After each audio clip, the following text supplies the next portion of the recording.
Selanjutnya, sambutan Bupati Banyuwangi yang sebelumnya akan dihantarkan Kepala Dinas Pendidikan Kabupaten Banyuwangi, Dr. Andes Suratno MM. Assalamualaikum warahmatullahi wabarakatuh.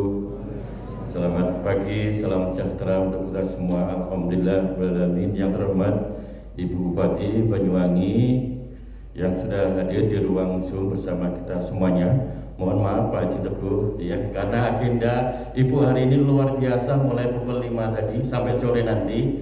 Jadi Ibu menyempatkan waktu untuk bisa hadir secara Zoom meeting dan juga menyampaikan apresiasi kegiatan pada hari ini.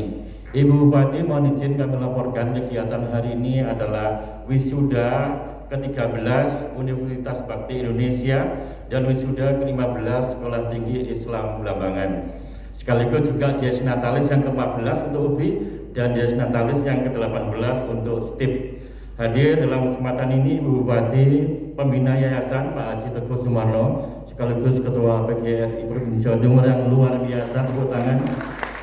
Sekaligus juga Ibu Is, Ketua Yayasan Puspa Dunia, juga Pak Rektor bersama dengan Pak Kepala STIP, sekaligus juga Senat terbuka.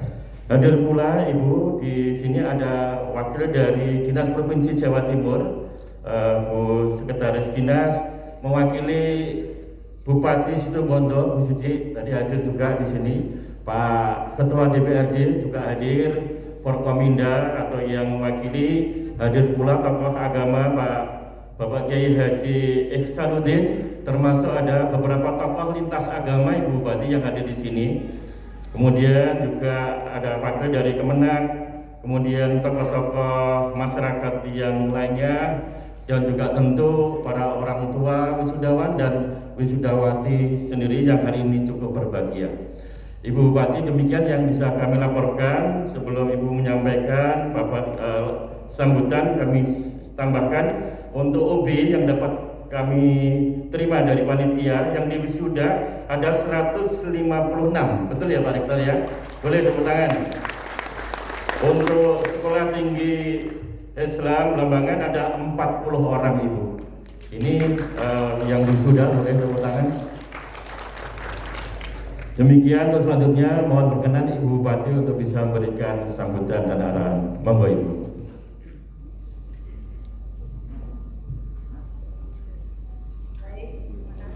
Pak Ratno, mohon maaf Pak Teguh, di pending dulu sambutannya karena kami setelah ini harus segera bergeser kembali untuk acara selanjutnya.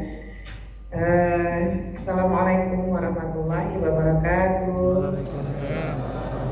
Selamat pagi, salam sejahtera bagi kita semuanya. Om Swastiastu, Namo Buddhaya, salam kebajikan. Yang kami hormati Dr. Universitas Bakti Indonesia, Bapak Dr. Haya, Ketua Sekolah Tinggi Islam Blambangan STIB, Bapak Suyitno MPD, dan Pembina Yayasan Puspa Dunia, Bapak Dr. Andes Teguh Sumarno, Ketua Yayasan Puspa Dunia, Dr. Anda Hajah Isnainiwati, Kiai Haji Ihsanuddin yang hadir di tengah-tengah kita, dan Pak Ratno sebagai PLT Kepala Dinas Pendidikan Kabupaten Banyuwangi, yang mewakili Bupati Situbondo, yang mewakili dari Kementerian Agama, dan yang mewakili dari Kepala Dinas Provinsi, Kepala Dinas Pendidikan Provinsi Jawa Timur, dan teman-teman semuanya, para wisudawan, wisudawati yang hadir bersama orang tua, bersama keluarga, bahkan bersama dengan orang-orang tercinta yang hadir pada pagi hari ini. Alhamdulillah, alhamdulillah, alhamdulillah, la haula wala quwata illa billah. Allahumma sholli ala Muhammad wa ala sayyidina Muhammad. Bapak Ibu sekalian yang saya hormati, pertama-tama pada kesempatan yang berbahagia ini saya ingin menyampaikan selamat pada seluruh teman-teman yang hari ini sudah melakukan prosesi wisuda Mudah-mudahan teman-teman semuanya bisa berbahagia pada hari ini, karena hari ini teman-teman sudah mendapatkan raport dari hasil kerja keras teman-teman ya selama beberapa tahun ke belakang. Mudah-mudahan hasilnya membahagiakan dan membanggakan, tidak hanya bagi teman-teman semuanya, tapi juga bagi akademik, bagi lembaga pendidikan, bagi keluarga, dan juga bagi orang-orang yang teman-teman sayang. Selamat teman-teman semuanya telah melewati penerpaan pendidikan, dan selamat datang juga di kerasnya kehidupan dunia nyata. Karena setelah ini teman-teman tidak lagi hanya berpikir bagaimana harus menyelesaikan SKS yang harus teman-teman tempuh, bagaimana teman-teman harus menyelesaikan mungkin skripsi ya, atau mungkin bahan-bahan lainnya, ujian lainnya. Tetapi yang harus teman-teman pikirkan adalah bagaimana keberlanjutan ya, dari ilmu yang sudah teman-teman peroleh selama beberapa tahun ini, dan untuk masa depan teman-teman semuanya. Saya sangat berbahagia bisa hadir menyaksikan teman-teman sekalian berhasil menyelesaikan pendidikan di Universitas Bakti Indonesia dan Sekolah Tinggi Islam Belambangan. Semoga para wisudawan dapat mengaplikasikan ilmu, pengetahuan, keterampilan, dan nilai-nilai yang sudah diperoleh selama proses penerpaan pembelajaran bertahun-tahun lalu. Saya ingin mengingatkan kepada kita semuanya, terutama para wisudawan yang hadir pada hari ini, tantangan kita ke depan boleh dibilang sangat berat. COVID-19 sudah merubah tatanan dunia. Organisasi Buruh Internasional atau ILO ini menggambarkan bahwa dampak dari COVID-19 terhadap dunia kerja adalah bencana. Ya, bencana dan 4 kali lebih parah dari krisis keuangan tahun 2008. Sedikitnya 220 juta orang di tahun ini menganggur. Dan kondisi ini diperkirakan juga akan terus terjadi ya, sekitar sampai tahun 2023. Memang penyebaran COVID-19 telah menyebabkan banyak gangguan, tidak hanya pendidikan, tidak hanya kesehatan, ya, tetapi juga perekonomian.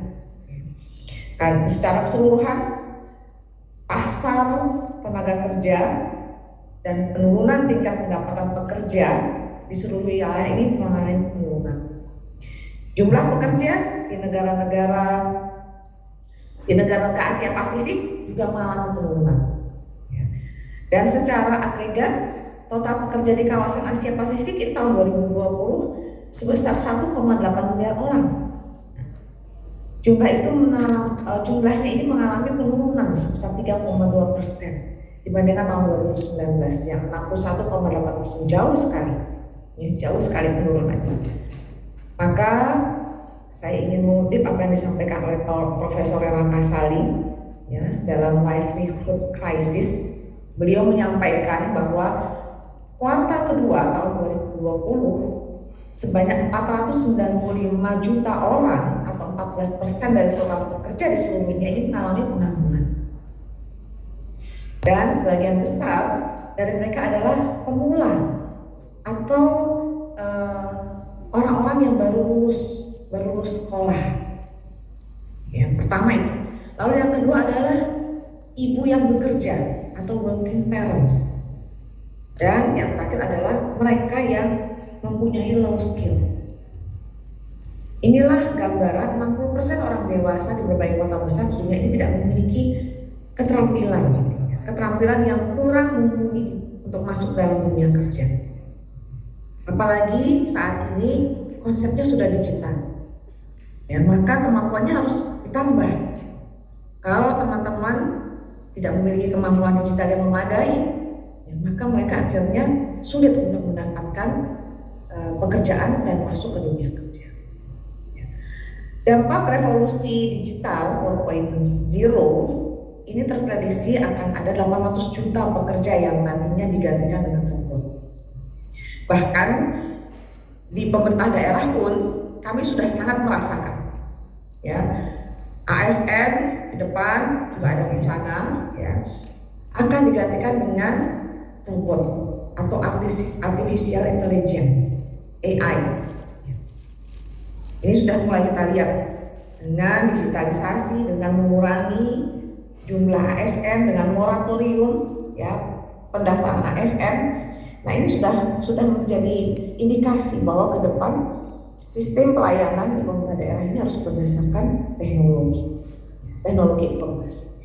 Maka ini juga akan berdampak bagi tenaga kerja yang juga dikurangi. Tren ke depan juga pasti berubah, teman-teman semuanya, karena saat ini digitalisasi tidak bisa kita elakkan. Kemarin di acara Musrembang kami sudah menyampaikan bahwa banyak kantor-kantor perbankan yang tutup karena tergilas digitalisasi. Lebih dari 2.500 kantor cabang bank ditutup, ya, setahun terakhir ini. Bukan karena bangkrut, sekali lagi, bukan karena bangkrut, tapi karena semakin sepinya orang datang ke kantor perbankan. Nah, ini contoh kasus saja, kisah pribadi saya. Saya bertahun-tahun tidak pernah datang ke kantor bank, sampai saya hilang buku tabungan saya. Kartu ATM saya sudah jadul sekali, tidak pernah, karena saking tidak pernah dipakainya, ya. Tapi ketika harus melakukan transaksi menggunakan ATM, ternyata ATM saya ini sudah tidak bisa digunakan karena sekarang sudah menggunakan chip. Nah, jadi ini menggambarkan bahwa betapa layanan, ya, sudah beralih ke digital. Karena saking seringnya saya menggunakan mobile banking, lebih nyaman menggunakan mobile banking yang tidak perlu datang ke bank, gitu ya, tapi cukup dengan HP kita dan kita sudah mendapatkan pelayanan. Begitu juga dengan transaksi jual beli, ya. ATM pun begitu. Ini kisah saya sendiri, ATM pun begitu. Ya, di kota-kota besar hampir tidak pernah ditemui orang antre di ATM sekarang. Semua transaksi sudah via HP.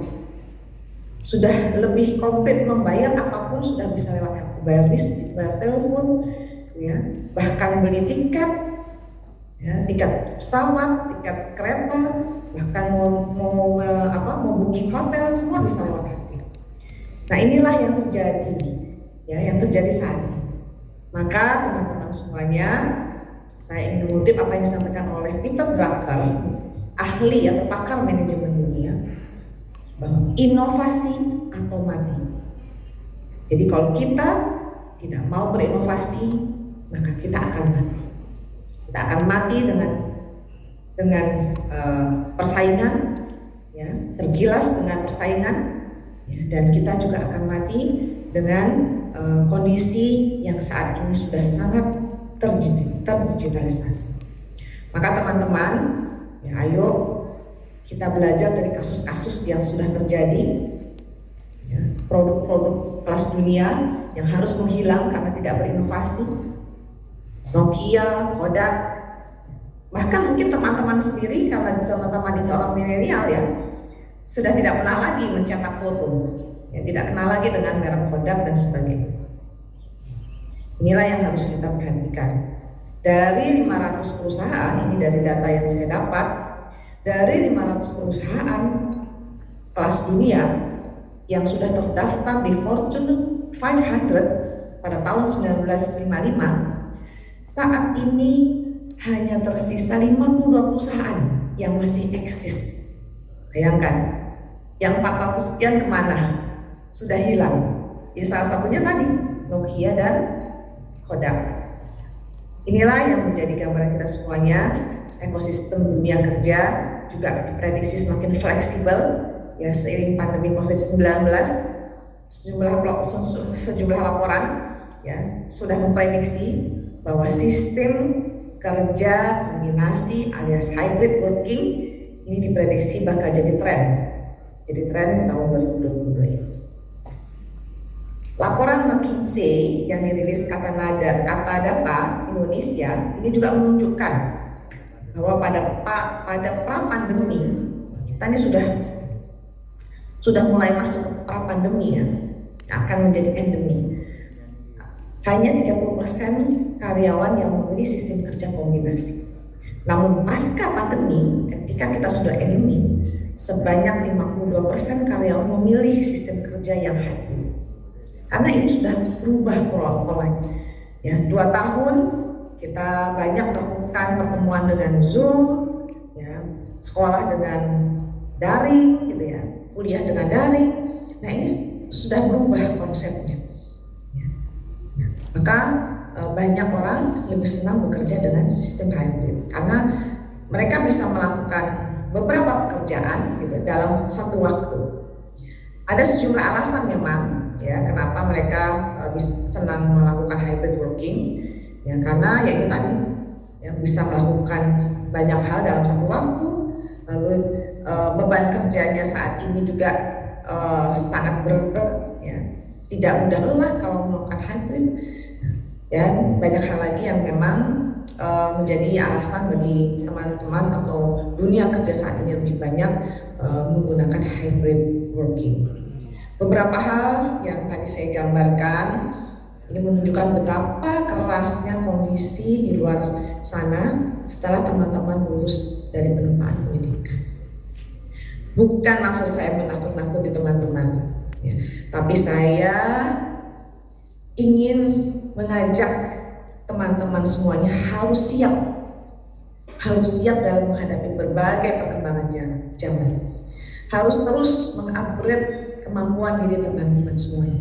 Jangan berpuas diri dengan apa yang sudah teman-teman peroleh saat ini. Mungkin teman-teman saat ini bisa mendapatkan IPK yang sangat baik, bisa lulus dalam keadaan cum laude. Tetapi kalau teman-teman tidak berinovasi, tidak melakukan cara-cara baru dan mengikuti zaman, maka teman-teman pun bisa tergilas dari perubahan zaman.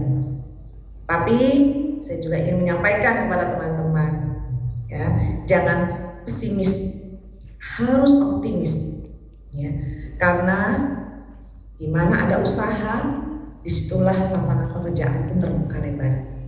Di mana ada keinginan yang kuat dari teman-teman semuanya, disitulah terbuka lapangan pekerjaan yang lebar. Ekonomi digital pastinya bisa membuka banyak lapangan pekerjaan baru, terutama di masa pandemi seperti ini. Perkembangan ekonomi digital yang dimulai dari pengembangan aplikasi, lalu ada permainan online, ada pertemuan online, ada bisnis online, atau yang sering kita sebut e-commerce, saat ini tumbuh hingga 80% sejak pandemi hadir di Indonesia. Nah, ini menjadi gambaran bagi teman-teman semuanya bahwa di mana ada usaha, di mana ada kreativitas, teman-teman bisa bertahan. Ya, bisa bertahan dari beratnya kondisi lapangan pekerjaan yang saat ini sangat sulit. Bagi yang memiliki kemampuan digital minimalis, saya ingin mencontohkan, bagi teman-teman yang memiliki kemampuan digital yang minimalis, maka kreativitas dan inovasi ini harus teman-teman kembangkan. Kalau yang punya kemampuan digital yang hebat, maka dengan kreativitas, dengan inovasinya akan bisa bertahan. Saya ingin menunjukkan sebuah video, ya, mungkin teman-teman sudah tahu ini apa. Jadi seorang ibu yang berjualan dengan menggunakan sepeda motor, tapi fantastisnya jualannya lengkap. Ada dari permainan anak, ada dari kelengkapan alat rumah tangga, ya, ada dari sayuran, ada dari makanan, ya, ada somai, jualan somai, dan bahkan yang terakhir ada yang jualan dan juga memberikan layanan laundry, ya, keliling, langsung bisa disetrika di tempat. Inilah contoh-contoh Walaupun mungkin ibu ini pengetahuannya atau pendidikannya bukan lulusan bangku kuliah, tetapi karena punya jiwa kreatif, karena punya jiwa inovatif, maka dia bisa bertahan hidup dengan usaha yang dia geluti.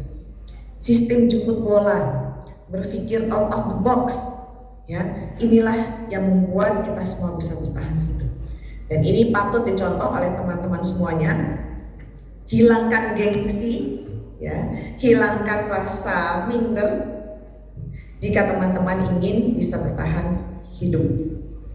Pemerintah Kabupaten Banyuwangi juga sudah menyiapkan beberapa skema memfasilitasi usaha kreatif untuk nantinya bisa memasuki ekosistem digital. Berbagai program pemulihan ekonomi juga sudah kita luncurkan melalui Banyuwangi Reborn. Ini adalah upaya kita, sebuah gerakan untuk ekonomi arus bawah, tidak hanya ekonomi, ya, tidak hanya ekonomi, tetapi semua sektor, ya. Maka kami ingin mengajak pada UBI, kepada STIB juga nantinya bisa menjadi Reborn Center dalam rangka meningkatkan capaian-capaian baik itu untuk daerah, baik itu untuk masyarakat, dan untuk berbagai sektor agar nanti bisa tumbuh, terutama di masa pandemi. Nah, kalau kita bicara tentang ekonomi, beberapa hal yang sudah kita lakukan dalam rangka Banyuwangi Reborn adalah program UMKM kelas, teman usaha rakyat, ya, lalu jemput bola untuk membantu UMKM dalam mengurus perizinan.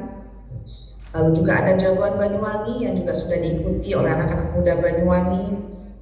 Inilah upaya-upaya kami dalam rangka tidak hanya mendukung ekonomi arus bawah, tapi kami juga mempersiapkan generasi muda Banyuwangi nantinya untuk bisa beradaptasi dengan perubahan zaman. Alhamdulillah, Bapak Ibu sekalian, teman-teman wisudawan yang saya hormati, dengan kerja keras, dengan kerja bersama, dengan gotong royong, pemerintah daerah Kabupaten Banyuwangi di tahun 2021 kemarin dan dalam 1 tahun kami menjabat, kita sudah bisa mendapatkan lebih dari 30 capaian, penghargaan, dan apresiasi, baik dari provinsi maupun juga dari tingkat pusat. Maka saya ucapkan terima kasih kepada semua pihak yang turut membantu, turut berkontribusi dalam proses pembangunan di Kabupaten Banyuwangi, minimal sesuai dengan kapasitas masing-masingnya. Alhamdulillah, berkaitan dengan pertumbuhan ekonomi, kita tahu di tahun 2019 Kabupaten Banyuwangi pertumbuhan ekonominya sudah sangat baik, tapi di tahun 2020 karena ada pandemi COVID-19 kita terkontraksi cukup dalam, ya, ini sampai di bawah provinsi dan pusat, kita terkontraksi sampai minus 3,58, tetapi alhamdulillah dengan kerja bersama, dengan program-program yang kita lakukan, dengan konsep inovasi, ya, maka di tahun 2021 pertumbuhan ekonomi Banyuwangi bisa tumbuh sebesar 7,5%, yaitu 4,08%. Ini sudah di atas pertumbuhan ekonomi Jawa Timur dan juga di atas pertumbuhan ekonomi nasional. Terima kasih kepada Bapak Ibu semuanya. Dan berkaitan dengan PDRB kita juga mengalami pelonjakan yang sangat luar biasa. Tahun 2019 kita di angka 83,58. Tahun 2020 kita terkontraksi lagi di angka 80,10 triliun. Dan alhamdulillah dengan program-program berbasis penguatan ekonomi, PDRB kita meningkat di tahun 2021 menjadi 85,92 triliun. Begitu juga dengan angka kemiskinan. Angka kemiskinan dengan berbagai fasilitas yang dilakukan oleh pemerintah daerah dalam membantu masyarakat yang terdampak pandemi, program-program ekonomi kerakyatan, alhamdulillah kemiskinan Kabupaten Banyuwangi adalah yang terendah di Jawa Timur. Ada peningkatan terendah di Jawa Timur sebesar 0,01%. Begitu juga dengan IPM kita tahun 2021 juga meningkat, dan tetap kita masih ingin IPM kita terus meningkat, bisa bisa berada di atas Jawa Timur, ya maka kita sekarang sedang konsen dalam rangka meningkatkan rata-rata lama sekolah dan harapan lama sekolah. Mudah-mudahan UBI dan SDIB nanti juga bisa berkontribusi dalam rangka percepatan peningkatan rata-rata lama sekolah dan harapan lama sekolah. Akhirnya pada hari ini saya sangat bahagia karena banyak anak-anak muda Banyuwangi yang bisa menyelesaikan pendidikannya di tingkat perkuliahan. Mudah-mudahan ini juga bisa menjadi tambahan Pak Ratno ya untuk rata-rata lama sekolah di Kabupaten Banyuwangi dan harapan lama sekolah di Kabupaten Banyuwangi. Sekali lagi saya ucapkan selamat kepada seluruh teman-teman yang diwisuda pada hari ini. Selamat kepada para orang tua, kepada lembaga pendidikan UBI dan SDIB. Mudah-mudahan semua yang sudah dilakukan oleh seluruh sektor yang hadir pada hari ini menjadi semangat baru bagi kita semuanya, menjadi inspirasi bagi lembaga-lembaga pendidikan lain, dan mudah-mudahan apa yang sudah dilakukan oleh Bapak Ibu, para dosen, rektor, dan seluruh akademisi mendidik anak-anak muda Banyuwangi yang menjadikan mereka orang-orang hebat, mudah-mudahan dicatat sebagai amal soleh untuk Bapak Ibu semuanya. Amin. Selamat, rajinlah berdoa dan tetap semangat menghadapi dunia yang penuh tantangan ini. Saya yakin teman-teman akan mampu menghadapi beratnya tantangan ini. Dan sekali lagi, wisuda adalah sebuah penghargaan atas keberhasilan teman-teman. Ya, maka saya berharap ini bukan akhir bagi teman-teman untuk bekerja keras, tapi awal bagi teman-teman untuk menghadapi kehidupan dan tantangan baru di masa depan. Jangan pernah berhenti belajar. Ini yang sering saya sampaikan kepada anak-anak muda Banyuwangi. Jangan pernah berhenti belajar karena hidup tak pernah berhenti mengajarkan. Teruslah belajar dimanapun kalian berada. Teruslah tingkatkan pengetahuan dan keterampilan sehingga teman-teman bisa memberikan kemanfaatan bagi sesama. Terima kasih. Wallahu muwaffiq ila aqwamit thoriq. Wassalamualaikum warahmatullahi wabarakatuh. Om Santi Santi Santi Om Namo Buddhaya. Salam kebajikan. Terima kasih.